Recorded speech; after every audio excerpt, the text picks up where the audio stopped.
মই কিছুমান প্ৰিপজিশন লিখি লৈছো সব সো অন মানে হৈছে ওপৰত যে এইবিলাকৰ মাজেদি মই বুজাবলৈ চেষ্টা কৰিম ধৰক অনটো আমি ইউজ কৰিম যেতিয়া বস্তু এটা কোনো এটা বস্তুৰ ওপৰত এনেকৈ লাগি থাকিব দ্যাট মিন্স এনেকৈ টাচ হৈ থাকিব প্ৰিপজিশন ইংৰাজী শিকাৰ এটা গুৰুত্বপূৰ্ণ বিষয় হয় কিয়নো আমি সঠিকভাৱে ইংৰাজী ক'বলৈ বা সঠিকভাৱে আমি ইংৰাজী লিখিবলৈ প্ৰিপজিশনৰ সঠিক ব্যৱহাৰ জানিব লাগিব ইয়াৰ উপৰি বিভিন্ন কম্পিটিটিভ এক্সাম বা স্কুলীয়া ছাত্ৰ-ছাত্ৰীসকলৰ কাৰণে প্ৰিপজিশনটো অতি গুৰুত্বপূৰ্ণ হয় কিয়নো প্ৰিপজিশন সঠিকভাৱে আমি ইউজ কৰিব নোৱাৰিলে আমাৰ সেন্টেন্সটো ফুল হৈ যাব তো বন্ধুসকল আজি আমি কেইটামান প্ৰিপজিশনৰ বিষয়ে আলোচনা কৰিম আৰু বুজিবলৈ চেষ্টা কৰিম অতি সহজ টিপছৰ সহায়ত সৰু সৰু কিছুমান কৌশলৰ সহায়ত আমি বুজিবলৈ চেষ্টা কৰিম আপোনালোকে ভিডিওটো শেষলৈকে চাই থাকিব নিশ্চয় বুজিব পাৰিব আৰু বহুত ইন্টাৰেষ্টিং হয় বন্ধুসকল ইয়াৰ আগতে মই কেইটামান সেন্টেন্স লিখিছো আৰু সেই সেন্টেন্স কেইটাৰ পৰা আমি বুজিবলৈ চেষ্টা কৰোঁ আমি প্ৰিপজিশন কিয় ইউজ কৰিব লাগে বলক এতিয়া আমি ভিডিওটোলৈ আগবাঢ়িছো তো বন্ধুসকল ইয়াতে লক্ষ্য কৰক যে মই প্ৰথম সেন্টেন্সটো লিখিছো কিতাপখন টেবুলৰ ওপৰত আছে দ্যাট মিন্স কিতাপখন টেবুলটোৰ ওপৰত আছে এই সেন্টেন্সটো যেতিয়া আমি ইংৰাজীত লিখিম এনেকৈ লিখিম যে the book is on the table the book is on the table আমি এনেকৈ লিখিম ন ইয়াতে লক্ষ্য কৰিব আমি অন লিখিলো আমি যদি অন নিলিখিলোহেঁতেন তেতিয়াহ'লে আমাৰ মিনিংটো এনেকুৱা প্ৰকাশ কৰিলেহেঁতেন the book is the table the book is the table ইয়াতে লক্ষ্য কৰক the book is কিতাপখন হয় the table কিতাপখন হয় টেবুল ইয়াতে লক্ষ্য কৰিছেনে যে অনটো নিলিখাৰ কাৰণে আমাৰ মিনিংটো টোটেলি চেঞ্জ হৈ যায় সো এইটো আছিল প্ৰিপজিশন যে অন লিখাৰ লগে লগে আমাৰ মিনিংটো এনেকুৱা প্ৰকাশ কৰিলে অৰ্থটো এনেকুৱা প্ৰকাশ কৰিলে যে the book is কিতাপখন হয় on the table টেবুলৰ ওপৰত আছে দ্যাট মিন্স কিতাপখন টেবুলৰ ওপৰত আছে আকৌ এই সেন্টেন্সটোলৈ লক্ষ্য কৰক মেকুৰীটো টেবুলটোৰ তলত আছে মেকুৰীটো টেবুলটোৰ তলত আছে সো এই সেন্টেন্সটো আমি এনেকৈ লিখিম the cat is under the table আমি এনেকৈ লিখিম ন under the table ইয়াতে লক্ষ্য কৰিব আন্ডাৰ মই যদি আন্ডাৰটো নিলিখিলোহেঁতেন the cat is the table এইটো অৰ্থটো বেলেগ প্ৰকাশ কৰে ন যে কেটটো হয় টেবুল এনেকুৱা অৰ্থ প্ৰকাশ কৰিছে যেতিয়া আমি আন্ডাৰ লিখিলোঁ তেতিয়া মিনিংটো এনেকুৱা প্ৰকাশ কৰিলে যে কেটটো টেবুলটোৰ তলত আছে আকৌ এইটোলৈ চাওক আমি কলমেৰে লিখোঁ যে উই ৰাইট উইথ পেন ইয়াতে লক্ষ্য কৰক উই ৰাইট উইথ পেন আমি যদি ইয়াত উইথটো নিলিখিলোহেঁতেন উই ৰাইট পেন আমি কলম লিখোঁ এনেকুৱা অৰ্থ প্ৰকাশ কৰিলেহেঁতেন চ' উইথ লিখাৰ লগে লগে আমি কি বুজি পালোঁ যে উই ৰাইট উইথ পেন আমি কলমেৰে লিখোঁ বা কলমৰ দ্বাৰা লিখিলোঁ হয়নে মানুহজন বাছেৰে গুৱাহাটীলৈ গৈছে আমি এইটো এনেকৈ লিখিম দ্য মেন ইজ গোয়িং লক্ষ্য কৰক যেতিয়া এই সেন্টেন্সটো আমি লিখিলোঁ the man is going to Guwahati by bus আমি যদি বাই বাছেৰে নিলিখিলোহেঁতেন সম্পূৰ্ণ অৰ্থটো বেলেগ প্ৰকাশ কৰিলেহেঁতেন চ' বন্ধুসকল এইখিনিতে আমি বুজিব পাৰিলোঁ যে প্ৰিপজিশন এটা গুৰুত্বপূৰ্ণ পাৰ্ট হয় ইংৰাজী সেন্টেন্স এটাক সঠিকভাৱে আমি লিখিবলৈ প্ৰিপজিশন মানে আমি কি বুজি পালোঁ যে প্ৰিপজিশনটো ক'ত আমি ইউজ কৰি ইয়াতে লক্ষ্য কৰক the table that means table ইয়াতে আমি ইয়াতো উল্লেখ কৰিছোঁ টেবুল আকৌ ইয়াত পেন আকৌ ইয়াত চাওক বাছ তাৰমানে আমি কি বুজি পালোঁ এইবিলাক প্ৰত্যেকটো আছিলে নাউন তো বন্ধুসকল প্ৰিপজিশন আমি ক'ত ইউজ কৰোঁ প্ৰিপজিশন ইয়াতে আমি বুজিব পাৰি প্ৰি মানে হৈছে আগৰ পজিশন মানে হৈছে অৱস্থান যে আগৰ অৱস্থান আমি ক'ত অৱস্থানটো কৰিম ইয়াতে লক্ষ্য কৰক টেবুলৰ আগত লিখিছিলোঁ ইয়াতো টেবুলৰ আগত আছিলে ইয়াতে বাছ আকৌ ইয়াত পেন দ্যাট মিন্স এইবিলাক হৈছে একে একোটা নাউন পেন বাছ টেবুল এইবিলাক হৈছে কি নাউন হয়নে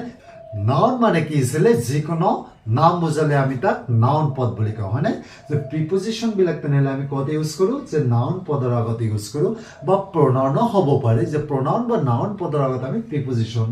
ইউজ কৰোঁ আকৌ ইয়াতে লক্ষ্য কৰক যে নাউনৰ আগত ইউজ কৰিলে আকৌ যি বস্তুটোৰ কথা কোৱা হৈছে যাৰ কথা কোৱা হৈছে তাৰ লগত এটা সম্পৰ্ক স্থাপন কৰিছে ইয়াতে চাওক কিতাপ আৰু টেবুলৰ মাজত সম্পৰ্ক দেখুৱাইছে আকৌ ইয়াত চাওক আমাৰ লগত সম্পৰ্কটো কৰিছে ইয়াত লক্ষ্য কৰক গুৱাহাটীৰ লগত বাছ এইটো কানেকশ্যনটো দেখুৱাইছে যে বাছেৰে গুৱাহাটীলৈ যায় সো আমি বুজি পালোঁ যে নাউন পদৰ আগত বহি অইন পদৰ যিটো সম্পৰ্ক দেখুৱায় সম্পৰ্ক এটা স্থাপন কৰে সেইটো হৈছিল প্ৰিপজিশ্যন সো বন্ধুসকল এতিয়া আমি সহজ সহজ টিপছৰ ভিতৰত কেইটামান প্ৰিপজিশ্যন মনত ৰাখিবলৈ যত্ন কৰোঁ তো বন্ধুসকল ইয়াতে লক্ষ্য কৰক মই কিছুমান প্ৰিপজিশ্যন লিখি লৈছোঁ চাওক সো অন মানে হৈছে ওপৰত আণ্ডাৰ মানে তলত ইন মানে ভিতৰত ইনটু মানে ভিতৰলৈ আউট অফ মানে বাহিৰলৈ বিসাইড মানে কাষত বা ওচৰত অভাৰ মানে ওপৰেদি টু মানে লৈ ফ্ৰম মানে পৰা এবভ মানে ওপৰত এক্ৰছ মানে মাজেদি ইয়াতে 10টা প্ৰিপজিশ্যন আছে এই 10টা প্ৰিপজিশ্যনত আমি সহজ টিপছত একেবাৰে সহজ ফৰ্মুলাৰ সহায়ত কেনেকৈ মনত ৰাখিব পাৰোঁ তাক বুজাবলৈ চেষ্টা কৰিম ইয়াতে কিছুমান চিত্ৰ দেখিবলৈ পাইছে যে এইবিলাক মই প্ৰতীক হিচাপে লৈছোঁ ধৰক চিহ্ন হিচাপে ধৰিছোঁ যে এইবিলাকৰ মাজেদি মই বুজাবলৈ চেষ্টা কৰিম ধৰক অনটো আমি ইউজ কৰিম যেতিয়া বস্তু এটা কোনো এটা বস্তুৰ ওপৰত এনেকৈ লাগি থাকিব ডেট মিনছ এনেকৈ টাচ হৈ থাকিব এইটো আমি প্ৰতীক বুজাইছোঁ চিহ্নটো বুজাইছোঁ ডেট মিনছ ইয়াৰ ওপৰত এনেকৈ টাচ হৈ আছে বস্তুটো তেতিয়া আমি অন ইউজ কৰিম তেতিয়া আমি কি ইউজ কৰিম অন ইউজ কৰিম ডেট মিনছ আমি এনেকৈ যেতিয়া টাচ হৈ থাকিব কোনো বস্তুৰ ওপৰত কোনো এটা বস্তু তেতিয়া আমি অন ইউজ কৰিম আমি প্ৰথম সেন্টেন্সটো লিখিছিলোঁ the book is on the table কিতাপখন মেজৰ ওপৰত আছে কিতাপ আৰু মেজৰ টাচ হৈ আছিল সো এই ক্ষেত্ৰত আমি অন ইউজ কৰিম এইবাৰ আণ্ডাৰ এইবাৰ যদি সেই কেইটা বস্তুৱে যেতিয়া এনেকৈ তলত বুজাব তলত থকা বুজাব ডেট মিনছ কোনো এটা তলত যেতিয়া আমি তলত বুজাব কোনো বস্তুৰ তলত আছে তেতিয়া আমি কি ইউজ কৰিম আণ্ডাৰ ইউজ কৰিম নিশ্চয় বুজিব পাৰিছে আকৌ ইন কেতিয়া ইউজ কৰিম যেতিয়া বস্তুটো ভিতৰত থকা বুজাব ভিতৰত থকা suppose the man is in the room মানুহজন কোঠাটোৰ ভিতৰত আছে the boy is in the classroom ল'ৰাজন শ্ৰেণীকোঠাৰ ভিতৰত আছে চ' তেতিয়া আমি এনেকৈ কি ইউজ কৰিম ইন ইউজ কৰিম যে ভিতৰত থকা বুজালে আকৌ ইনটু আমি কেতিয়া ইউজ কৰিম যেতিয়া এনেকৈ কোন বস্তুটো ভিতৰলৈ প্ৰৱেশ কৰিব তেতিয়া আমি কি ইউজ কৰিম ইনটু ইউজ কৰিম ডেট মিনছ বাহিৰৰ পৰা ভিতৰলৈ প্ৰৱেশ কৰাৰ ক্ষেত্ৰত আমি ইয়াত ইনটু ইউজ কৰিম অতি সহজতে বুজা পাই আছোঁ suppose the boy is going into the room যে ল'ৰাজন ৰুমৰ ভিতৰলৈ সোমাই আছে এনেকুৱা অৰ্থ প্ৰকাশ কৰিছে আকৌ আউট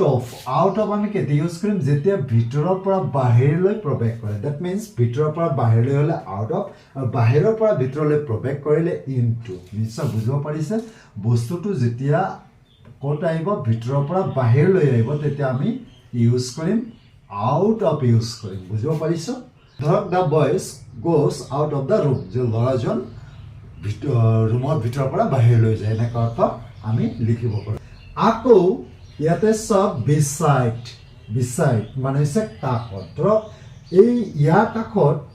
এটা বস্তু আছে ওচৰত বুজাইছে ডেট মিনছ কাষত থকা বুজাইছে ধৰক আমাৰ ঘৰৰ কাষত এটা পুখুৰী আছে দেয়াৰ ইজ এ পণ্ড বিচাইড আৱাৰ হোম যে আমাৰ ঘৰৰ কাষত এটা কি আছে পুখুৰী আছে ন যেতিয়া কাষত বুজাব চাপ'জ চিট বিচাইড মি মোৰ কাষত বহা এনেকুৱা অৰ্থত আমি কি ইউজ কৰিম বিচাইড ইউজ কৰিম প্ৰিপজিশ্যন হিচাপে বুজিব পাৰিছোঁ যে কাষত বুজালে ন আকৌ এইটো চাওক অভাৰ মানে ওপৰেদি যেতিয়া ধৰক এনেকৈ কোনো এটা বস্তুৰ ওপৰেদি এনেকৈ জাম্প কৰিব ধৰক মেকুৰীটোৱে টেবিলটোৰ ওপৰেদি জাম্প কৰে ডেট মিনছ এনেকৈ ওপৰেদি যেতিয়া জাম্প কৰা বুজাব তেতিয়া আমি কি ইউজ কৰিম অভাৰ ইউজ কৰিম ডেট মিনছ ওপৰেদি আকৌ এইটো লৈ চাওক টু মানে হৈছে লৈ ছাপ'জ ইয়ালৈ যাব কোনো এখন প্লেজলৈ কোনো এখন ঠাইলৈ যেতিয়া যোৱা বুজাব যে কোনো এটা নিৰ্দিষ্ট ঠাইলৈ যেতিয়া প্ৰস্থান কৰা বুজাব যোৱা বুজাব তেতিয়া আমি কি ইউজ কৰিম টু প্ৰিপজিশ্যন ইউজ কৰিম হয়নে যে ছাপ'জ বজাৰলৈ টু মাৰ্কেট স্কুললৈ টু স্কুল টু গুৱাহাটীলৈ এনেকুৱা কোনো এটা নিৰ্দিষ্ট ঠাইলৈ যেতিয়া আমি যোৱা বুজাওঁ তেতিয়া আমি টু ইউজ কৰিম ডেট মিনছ লৈ